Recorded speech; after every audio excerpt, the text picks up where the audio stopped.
Hey everyone, it's Kiki. You're tuning in to Unmuted with Kiki and Lou, where we dive into what everyone in marketing is thinking, but with fewer buzzwords and more receipts. March Madness is one of those moments where it feels like everyone is watching. Brackets, buzzer beaters, office pools. And yet, not everyone is necessarily watching. Some are listening, right? In the car, at work, school drop-offs, running errands, etc. So true. So today we're unpacking something bigger than just March Madness. How sports fandom actually works today and where audio fits in. So let's start with the obvious. Sports are still dominated by TV. Big moments, big screens, right? Totally. Like March Madness consistently pulls massive audiences. Sweet 16 games alone average over 14 million viewers. But here's the disconnect. Fandom doesn't just live in those moments anymore. Research shows fandom is no longer a 3-hour game window. It's an all-day multi-platform behavior. So this is where it gets interesting. Over 70% of avid fans are using multiple platforms to follow sports before, during, and after games. And more than a quarter are spending 4+ hours a day with sports content, which means fandom isn't just watching, it's listening, it's debating, it's reacting. Exactly.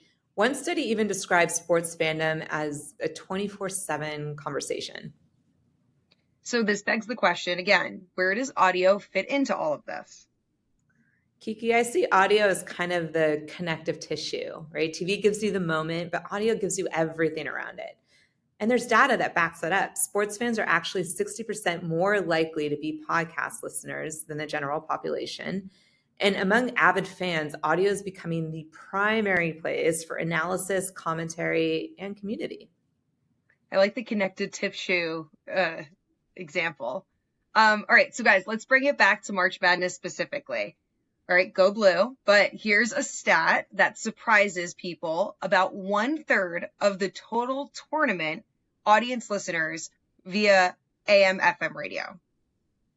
And for the younger fans, 18 to 34, that jumps to roughly 40% more reach through audio, which makes sense. You can't always be in front of a screen, but you can always have audio on.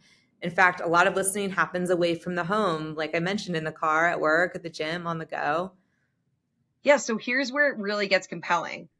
Audio audiences aren't just different, they're more engaged. Audience listeners are more likely to be super fans, follow more games, and stay with the tournament longer. And compared to TV viewers, they're more passionate and more involved in the sport overall. There's even data showing they're more likely to influence others, like recommending brands or sharing opinions. So it's not just engagement, it's a reach too, right? Exactly. NCAA audio coverage alone reaches around 20 million Americans across the season. And when you add audio to a TV plan, you actually get incremental reach and a higher frequency. Meaning you're not duplicating audiences, you're actually expanding them. There's also something more human here happening. Oh, yeah. Audio feels personal, right? Local voices, familiar hosts. There's research actually showing 79% of fans say sports make them feel a part of the community. And many will actually mute the TV to listen to a hometown radio host on their sports station. That says everything. It's not just about access, it's about connection. So maybe the takeaway is this: TV owns the spectacle, but audio owns the relationship. From the NBA to the NFL draft to MLB and the NFL this fall, sports fandom is always on.